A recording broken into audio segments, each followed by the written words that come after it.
That's why, yeah. So today we're doing chapter 8, and the exciting thing about chapter 8 is it talks about the final examination of life, and everybody knows that they have to face that exam, but still they behave as if, there's that as if it's not going to come to me, or they forget that they have to be appearing for one final exam one day of life. So we'll do chapter 8. Let's quickly pray before we begin. Om Ajnana Timranasya Jnananjana Shalakaya Chakshurunmilitam Yena Tasmai Shri Gurave Namaha. Nama Om Vishnu Padaya Krishna Presthaya Bhutale Srimate Bhaktivedanta Swaminiti Namane Namaste Saraswati Devi Gauravani Pracharane Nirvishesha Shunyavadi Paschatya Desha Tarane. Jai Shri Krishna Chaitanya Prabhu Nityananda Shri Advaita Gadadhara Shri Vasadi Gaura Bhakta Vrinda. Raise your hands and say with me, Hare Krishna, Krishna Krishna, Hare Hare, Hare Ram, Ram Ram, Hare Hare. Now this raising of the hands, is supposed to have a lot of physical significance. When you raise your hand, it's like you surrender to Krishna or to the Almighty, and that gives it has a lot of physical benefits also, which has been proven. Just like how when you pull your ears, that's also got a lot of physical significance. It triggers certain hormones. So before we continue, let's quickly look at one shloka of Gita Mahatmya. It says, Sarvopanishado gavo dobdha gopalanandana partho vatsah sudhira bhokta dubdham gitamritam mahat. So it says that this Gita, the Bhagavad Gita, is actually the essence of all the Upanishads of the Indian scriptures, the ancient Indian scriptures. So in this verse, the Gita is like a cow, which is the essence of all the Upanishads. And Krishna, who is a famous cowherd boy, is actually milking this cow to give us a Gita. And Arjuna is like a calf, and the learned scholars and pure devotees, all of us, we drink the nectar of Bhagavad Gita, which Krishna is taking from the cow of all the Upanishads. So actually, the Gita is the essence of all Indian scriptures, and Arjuna is like a calf and all of us are also devotees, are like are eager to learn the essence, right? So that is a good comparison. Arav was coming and going last class. I don't know how much you heard of the chapter 7. You had some network problem. I don't know. You were not there, I think. No, second class also you were not there. Anushka called me up and told me that she has a coaching, so she can't come today. So in chapter 7, we learned about ascending process and descending process of knowledge. And we learned that in spiritual knowledge, it's not possible for us to go in the ascending way because of the reason that our senses are imperfect, we have a cheating propensity, and we are deluded. We can never know the real truth. We can't know the truth with our own senses. That's why we have to follow the Guru Parampara and the descending process where Krishna himself, comes and descends as Vyasa and gives us knowledge which we cannot know by ourselves. And so we can know this only with faith. So the descending process is only possible in spiritual knowledge, right? You cannot explore by your own senses, and because you need a guru. That's why we keep on saying that you need someone who is knowledgeable in this to tell you about it. So that is the first thing in chapter 7. Then we learn about how Krishna's energy. Oh, Misha has come. Hare Krishna. Misha is still connecting to audio. Hare Krishna, Misha. Hare Krishna, ma'am. Yeah. I'm just revising chapter 7. I think you were there when I was discussing chapter 7, second half. So in chapter 7, we learn about Krishna's energy. Actually, Bhakti Yoga begins in chapter 7. A very beautiful, most important phase of the Gita, because it teaches the best kind of yoga, Bhakti Yoga. And here, just so that we get that Bhakti, the emotion towards the Supreme Personality, Krishna will explain his energy. He will talk about his inferior or lower energy, And the higher energy, the lower energy is everything that is material is Krishna. And then he talks about all this, our consciousness or soul and the super soul, all that comprise the higher energy of Krishna, which is very subtle. And then he talks about so many things, like I am the taste of water, and I am the ability in man. So even sometimes, I do something good, and my colleagues, they praise me, wow, Pravina, you've done so well, it's so nice. Immediately I relate that, okay, this is Krishna.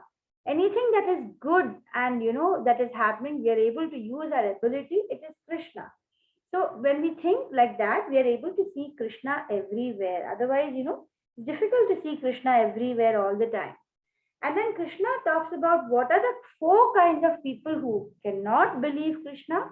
They are either grossly foolish or lowest of mankind, or they are deluded. They are Krishna, so much into science and other scripts and the material knowledge that they are deluded. They can't see the truth.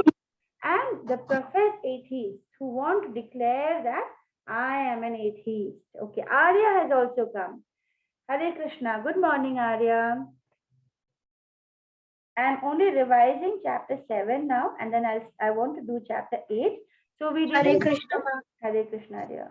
So we didn't do a Krishna story today because we are trying to do chapter 8, and in which there are already two good stories which you will hear about. Then Krishna speaks about who are the people who accept Krishna. Four kinds of people: Artha, Artharthi, Jnani, and Jigyasa. Jnani is considered to be the highest, who are in search of the truth, who want to know the truth. Then some people, they will reach to Krishna because of pain. Okay, some people because they want money. Some people because they're just curious, and some people will pray to Krishna just because they want to know the truth. And then Krishna talks about the results.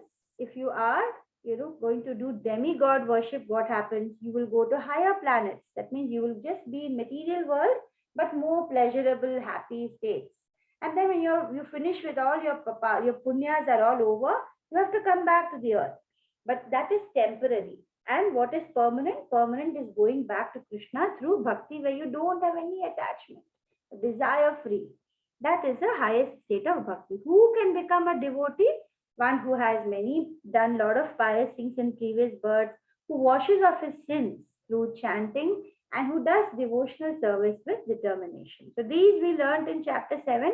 And in chapter 8, using the last verses of chapter 7, Arjuna starts asking some questions. Okay. Chapter 8 has several names. It's called Attaining the Supreme. Chapter 8 is called Attaining the Supreme.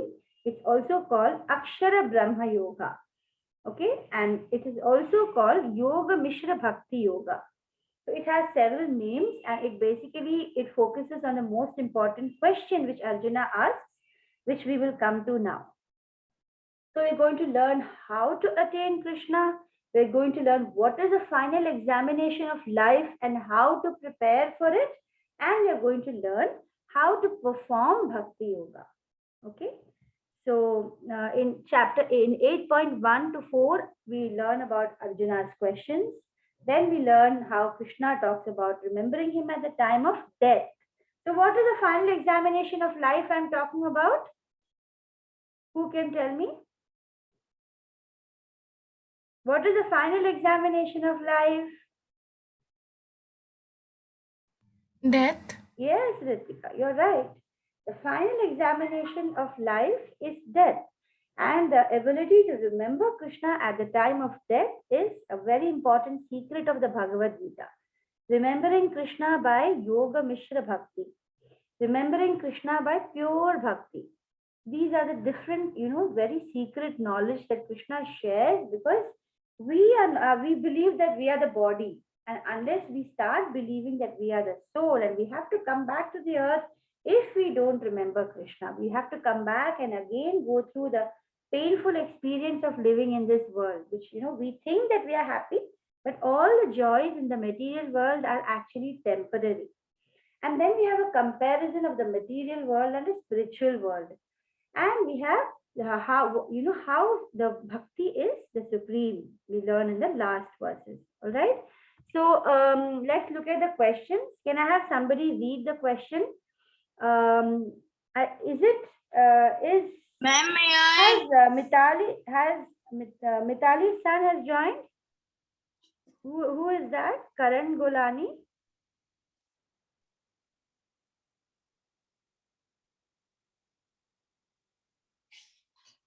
Namaste. Is that Misha? Is that your uncle from Bed? Who is? May I know your introduction, please? The Gita Yeah, 2020. my name is Shubham Khatri. Oh, My you're Shubham son, Khatri. All right, all right. yeah, Yeah, namaste. my son Hari. Vihan will join. Okay, okay. Vihan is joining. Very nice to know. So we have actually done up to chapter 7 in this batch. Next batch in Okay. 2023, I'll start again from chapter 1. But now it's okay. He can understand from chapter 8, no problem. But he can always call me to clear some doubts that he may have. Okay. Sure, ma'am. Yeah. So nice to know. Nice to have Vihan also join. Misha, you must be happy to see Vihan joining. And Karan Golani, is that Vihan? Ma'am, I am Ritika's cousin. Oh, you're Ritika's cousin. Wow, that's very nice. What's your name? My name is Karan Golani. Oh, your name is Karan Golani. You're Ritika's cousin. Great. It's so good to see that you all are asking your cousins to join. Ritika, very nice that you have inspired your cousin also to understand some Gita. And Vihan and Karan, welcome to the Gita classes. So today we are going to be discussing chapter 8 in which Arjuna asks some very important questions. Okay. Arav, can you help me by reading the question in verse 8.1? Yes, ma'am. Oh my Lord, O Supreme Person, what is Brahman? What is the self? What are fruitive activities? What is this material manifestation? And what are the demigods? Please explain this to me. Yeah, actually, if you notice, if you look at the last verse in chapter 7, whatever Krishna says, no, Arjuna wants to know about more about all those words that Krishna uses. So he asks further. Okay, Ritika, can you read the next verse? What else does Yes, Arjuna ask? yes. How does this Lord of Sacrifice live in the body, and in which part does he live? Oh, Madhusudana. Madhusudana. And how can those engaged in devotional service know you at the time of death? Right. So he asks so many questions. Actually, he asks 8 questions in chapter 8. Arjuna is asking Krishna 8 questions in chapter 8. And you will notice that all these questions are related to the last verses of chapter 7. The first verses of chapter 8 are basically based on what Krishna said in the last verse, where he talks about Brahma, Adhyatma, all these things he's talking about in the last verse. So asking questions, children, what do we learn from this part of the Bhagavad Gita?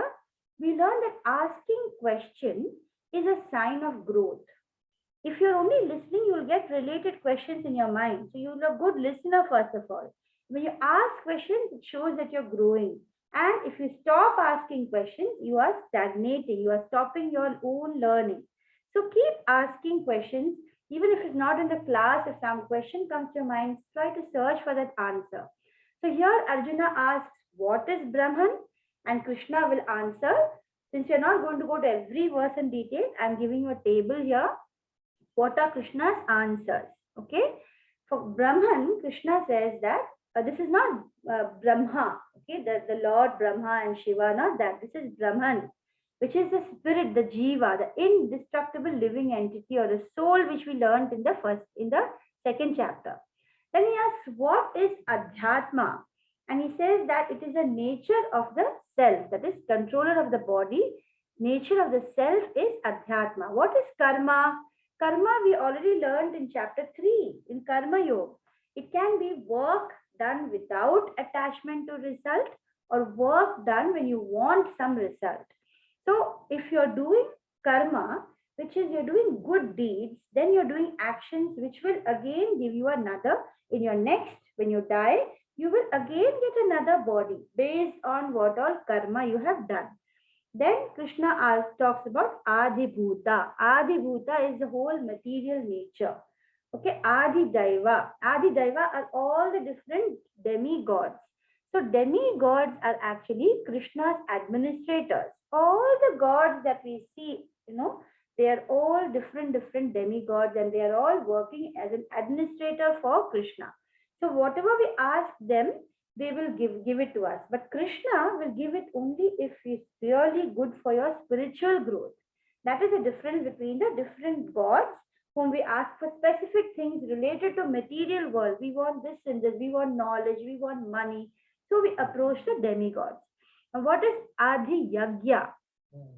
That is the Paramatma which is sitting inside our hearts. Where is he seated? He's seated in our chest region.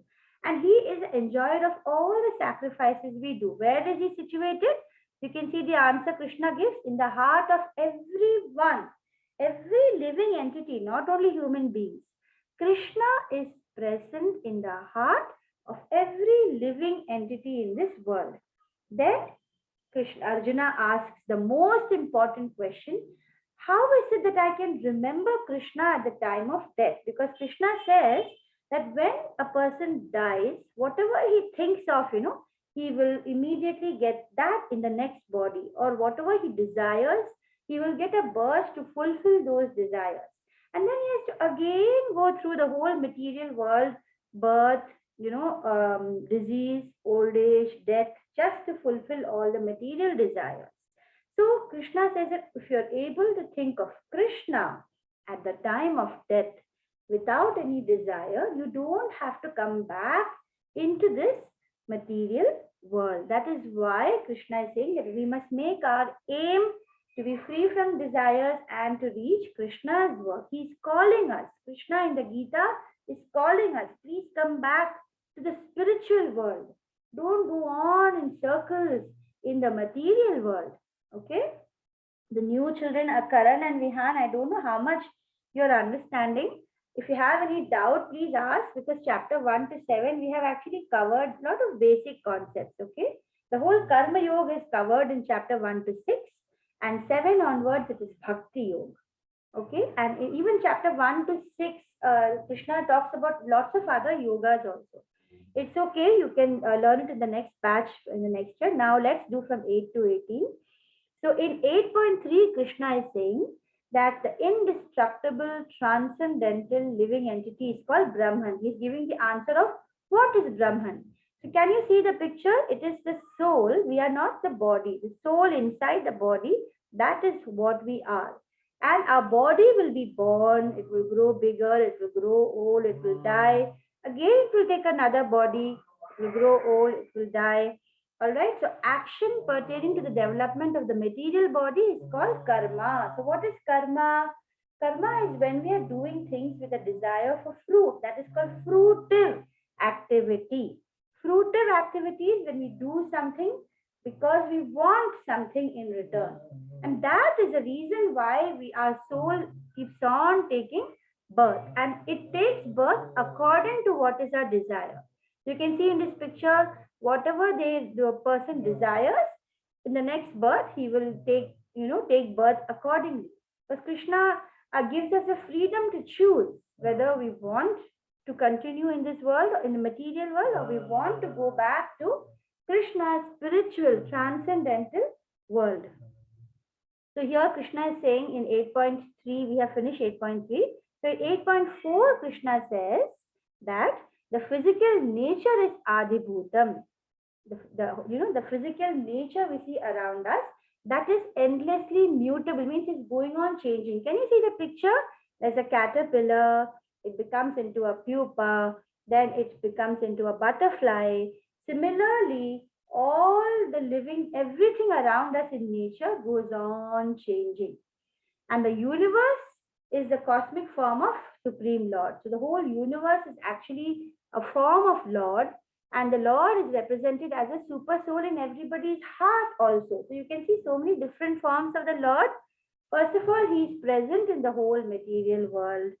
Krishna is present in the whole material world. He is present in the whole universe. He is also, present in the spiritual world, and he is present in each of the hearts of the living entities. Okay. This is a very important part where he says that at the time of death, when person quits his body, if he remembers me, he says, remembering me alone. Here in this picture, we can see Bhishma. If you, I had explained about the Mahabharata war in our first classes, in which we had learned about Bhishma. He is the Pitama of both Kauravas and Pandavas. And at the time of death, he is on a bed of arrows. Can you see the arrows under Bhishma? He is lying down on a bed of arrows, and he actually has a boon that he can die at will. So Ritika puts a thumbs up. Yes, Ritika. And he wants to die remembering Krishna. And Krishna knows that he is such a strong devotee, actually appears before him along with all the Pandavas and everyone. And that in the Bhagavatam, there are beautiful prayers of Bhishma Dev's prayers when he just before dying, how he is able to not just see Krishna but pray to him in spite of being on a bed of arrows. Okay, so this is where Krishna is saying that there is no doubt. Look at the last line. Yati nasi atra samshaya. There is absolutely no doubt that if you remember Krishna, you will be able to reach spiritual world. And then, do you know what is this picture? This is Yudhishthira, and all his brothers have become unconscious after drinking the water of a particular river. A yaksha appears to him and asks him some questions. Do you remember? Do you know this? Any of you have heard about this story? No, ma'am. Yes, Vihan, do you know about this story? Vihan, you want to share the story? Whatever you know, unmute and say something. Ma'am, I know the story, but it was very I just saw it in the TV, and it's very long back. I don't remember. All right. So there are actually many questions. Good, Vihan, you remember something about the story. It's about how Yudhishthira's brothers had, drunk some water and it was poisonous, and they had, they refused to answer questions of Yaksha. But Yudhishthira, he answers some questions. You have something more to say, Vihan? What is Yadistra? Yudhishthira is one of the Pandava brothers. So the whole Gita actually happens during the Mahabharata war. Okay? There are two sets of cousins, Kauravas and Pandavas. Pandavas are 5 brothers who were the sons of Pandu, and they were supposed to rule the kingdom.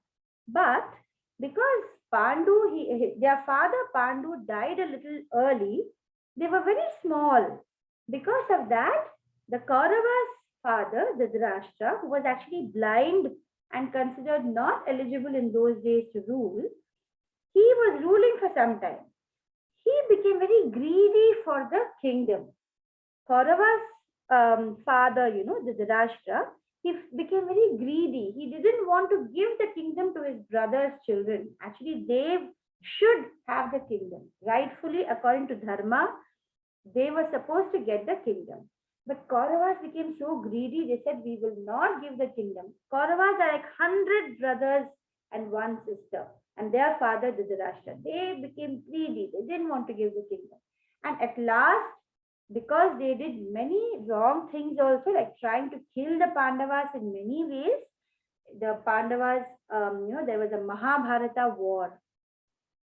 And Pandava's guru, Pandava's uncle, Pandava's, grandsire, they were all actually in the Kaurava side of the army. So you remember, if you can imagine the battlefield, Kurukshetra is the name of the battlefield. It's near Delhi. Kurukshetra is a big battlefield near Delhi, and that is a place, a very holy place. Lot of people, devas used to come and do yagyas there, and it's a holy place. So it's called Dharma Kshetra Kurukshetra. Pandavas and Kauravas stand in the battlefield, and then Arjuna says, I want to see the Kauravas and who all are there in that enemy before I start fighting. And Arjuna is one of the Pandava brothers. The eldest brother is Yudhishthir.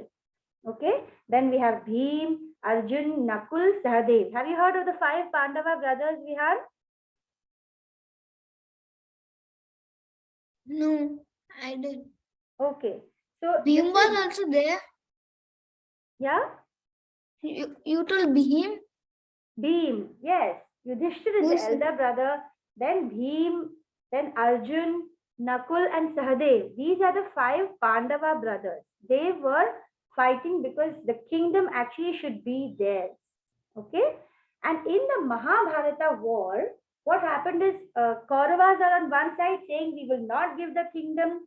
Pandavas are on the other side saying that actually the kingdom is ours. You should give it to us. And Krishna, who is the God, actually, Krishna is God who came on the earth to save the good people and to end evil in the world. Krishna is the avatar of God. He is God himself who came in the human form to save the good people. Yes, Vihan, you have one more doubt? Vihan, you raised your hand? Okay. So in this, there are lots of stories. Mahabharata is the biggest epic in the world. There's so many stories. So in this story, which is in this picture, we can see, a situation where they come beside a riverside, and all his brothers don't answer the questions of a yaksha who is killing them with poison. But Yudhishthir says, please save my brother's life. I will answer your questions. And the Yaksha asks many questions. One important question the Yaksha asks is, what is the most surprising thing in this world? Can any of you guess what is the answer? What is the most surprising thing in this world? Is it air or plant? Air, plant, no, they're all wonders of nature, true, but not Maybe sudden death. Sudden death is the most surprising thing. Ritika, your answer is close. It is related to death, but not exactly. What is the most? Children, when the meeting ends, please come again in the same meeting ID. Okay, the meeting will end now. You have to come again in the same ID. What is the most surprising thing? The Yaksha will ask Yudhishthir. Only Yudhishthir will give the right answers. Will he make his brothers alive again? Okay. So, shall I tell you the question? Shall I tell you the answer? What is the most surprising thing in this world? You want to know the answer? Earth. The Death. space. Ma'am, when the dead people become alive again. When people die, they Yeah. again come back and take birth. That's what you're saying, Ritika? Yes, ma'am, like in these pictures, they are dead, but by just answering a few of the questions, Rebirth. alive. Rebirth. Okay, so Ritika is saying that the brothers becoming alive is a surprising thing, and rebirth. It's all related to what the question answer is. Actually, the most surprising thing in this world is that we see people dying regularly.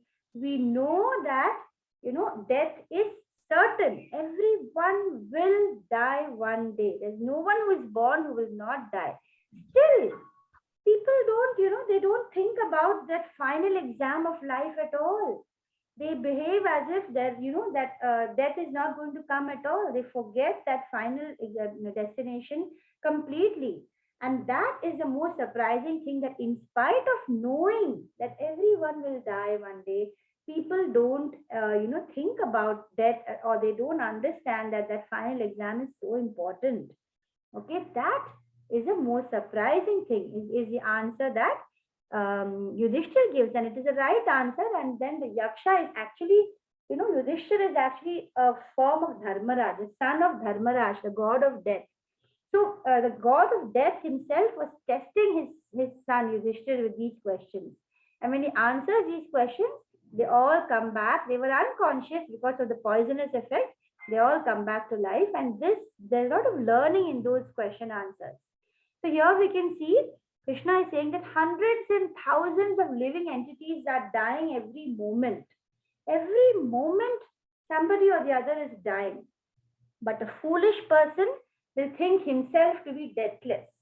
We think that we're not going to die. We don't remember and we don't prepare for that final moment. And this is the most wonderful thing in the world. Wonderful in the sense that it's amazing how people don't even remember or understand that they have to prepare, and this is going to come one day for everyone. And the Gita, the teaching, some people think should be taught only to old people, but actually children, when they understand Gita, when children will understand all these things which people, usually they try to hide from children. They don't want to talk about death to children because they feel, oh, children shouldn't know all these things.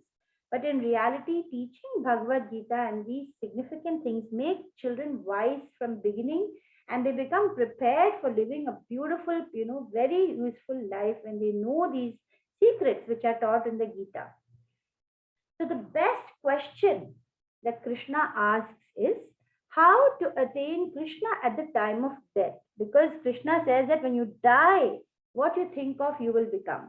So Arjuna wants to know how to attain Krishna. How can I remember Krishna when I'm dying? There'll be so much pain. I'll be, breathless. My body is going to be weak. I'm going to go through so much of difficulty when at the moment of death. How can I remember Krishna then? Okay. So we all know our birth. All of you know your birthday. Everyone knows your birthday. You know Yes, when you ma'am. were born. No one knows when you're going to die. You don't know the expiry date. You don't know. But it is fixed and Krishna has decided that. And then we also need to know from this question, what is the result? What will happen if we remember Krishna and not anything else? So here we can see from the verses 8.5 to 8.8, one attains whatever one remembers at the time of death, and Krishna tells Arjuna to meditate on him, dedicate his activities. Whatever you do, say, Krishna, are you happy I'm doing this? Krishna, today I'm teaching these children. Are you happy with me? And so whatever you do, you want to keep Krishna in mind and do what Krishna is going to be happy. That way you will also do the right things, and it will help you to remember Krishna all the time. So in 8.5, Krishna is saying, at the time of death, remembering me alone, you will definitely get my nature. Whatever state of being one remembers, when you quit that state, you will attain. Now look at this picture, okay? This is a story which I'm going to tell you today, but I think the meeting will get over. Let me see if I can finish this story. Do you know who is the famous personality in this picture, and have you heard this story, Karan?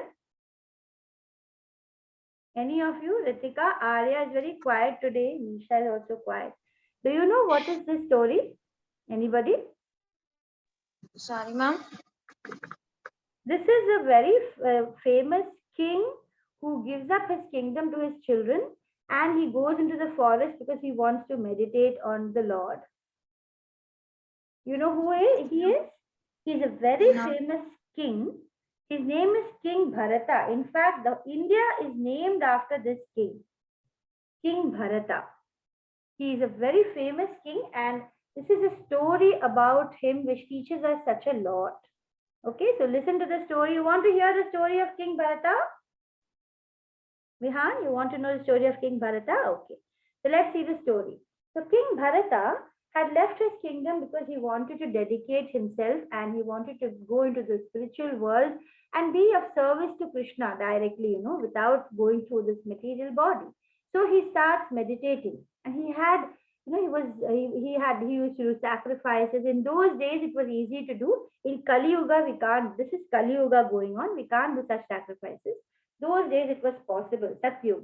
So he was meditating and meditating. One day, when he was meditating, you know what happened? A deer, a female deer who was pregnant, there was baby in her stomach. The female deer was running because a lion was chasing her. She was running and with so much of fear in her heart, and she jumped across that river. Can you see that river in the first picture? So a female deer who is pregnant with a baby deer in her stomach jumped in fear, and she actually dies on as she jumped, and she even delivers. The baby is delivered when she jumps in fear. And this Bharat, who had become a sage, He takes a little baby who's so helpless, your small babies, they are helpless. The baby deer, he takes care of it, and he actually starts getting attached to the deer. So there is a difference between affection and attachment. Affection means you have a compassion, a love. Attachment is when you become too attached so much that you forget everything else. So this sage Bharata, he, even during his puja and he's praying and meditating, he's constantly thinking about the deer. His mind is going back. And one day, this deer, he gets lost. Okay, he goes into the forest. He's actually just a deer. There's no need for this sage to go on protecting. God takes care of all the nature. He need not, go behind the deer. But he got so obsessed and so attached that when the deer got lost, he forgot that he is meditating on the Lord, and he goes behind the deer and he looks behind, after he searches for it. And then when he dies, also he's thinking about the deer. So here the story is given in short.